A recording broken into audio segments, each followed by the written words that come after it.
from this session onwards, we are going to start preparing the actual estimate. Now let me show you for which particular project or for which particular structure we are going to prepare a detailed estimate in this particular course.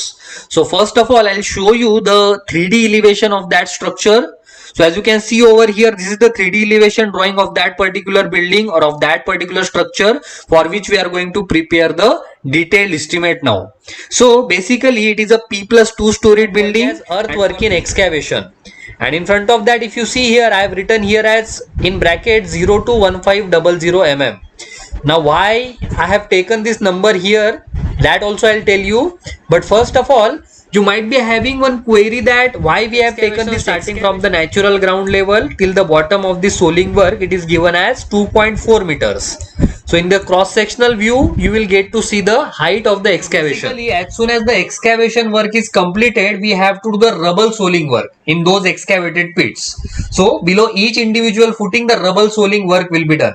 Now why we have to do this work? It is because it is shown immediately after that we have to cast the footings, right? And as the footing is an RCC member, so because of that we can clearly see that along with the concrete, the steel is also going to be fixed, right? The reinforcement bars are also going to be used along with the concrete. So because of that we call it as reinforced member, that is RCC member. Then after that we have to cast the columns up to plinth level. Okay, so in the first stage the columns will be casted starting from the footing top till the plinth level. Alright, and for this much height of the columns we are going to calculate the concrete quantity in the first stage. So I know many of you might be having this query that what is meant by plinth level, right? So that also I'll tell you first, and then after that I'll tell you one more thing, that why we are considering this much height of the column only in the first stage. Why we are considering this much height of the column, which is starting from the footing top till the plinth level in the first stage for concrete quantity calculation for the columns. So that also I'll tell you.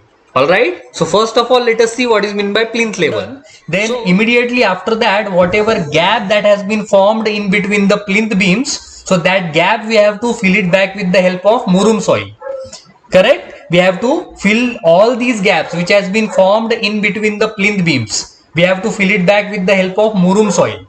So this work is called as, immediately after that we have to do the rubble soling work. As you can see in this particular video, this is how the rubble soling work will be done on the top of the plinth filling. Okay, so basically if you see this particular drawing here, also it is clearly visible that on the top of the murum filling a rubble soling work is going to be done, which is having 230 mm thickness. Alright, so because of that now we are going to calculate the quantity for this rubble soling work. If you see here, let me just zoom it. If you see here, the length here you will get it as 15 feet 4.5 inches, and the width of this panel is given as 3 feet, and the thickness just now we have seen that it is 0.125 meters or 125 mm. So let us put these details straight away into the Excel sheet now. Let us move ahead and let us see the next example now, in which measurement of a dumper is given to us.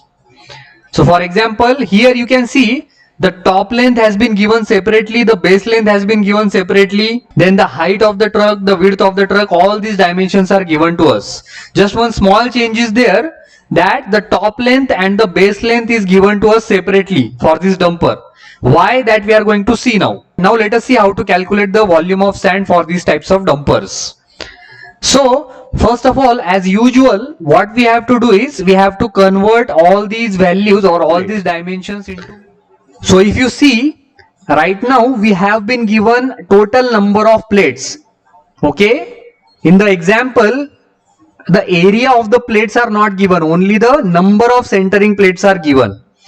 Correct? So I have seen that so many times whenever I used to ask this question to the students, they will simply divide it by 100 to convert this value into brass. But we cannot do that. Why? Is because you can see that the quantity has been given to us in number of plates. It is neither given in square feet nor in cubic feet, right? Because we have already seen that one brass can be, if you see here, if you see the fourth number item in this list, okay, if you see the fourth number item, it has been written as 12 mm plaster in single coat in cement mortar ratio 1:4. So this is the particular specification which is matching with our requirements, right? 12 mm plaster and cement mortar ratio with 1:4, right? So for this particular item, we will see what are the consumption constants that are given here. Okay. So this much cost of cement will be required in order to complete 10.83 square meter area of plaster work. It means that. Now after that, let us see how to calculate the cost of screened sand. Okay, it is not as simple as the cement cost calculation.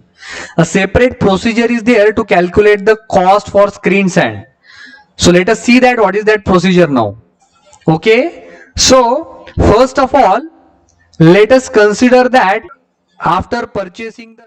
Now in this session we are going to see how to take the decision that whether to procure the concrete through RMC plant or whether to mix the concrete at site itself with the help of the concrete mixers. How to take that decision at site on economical basis.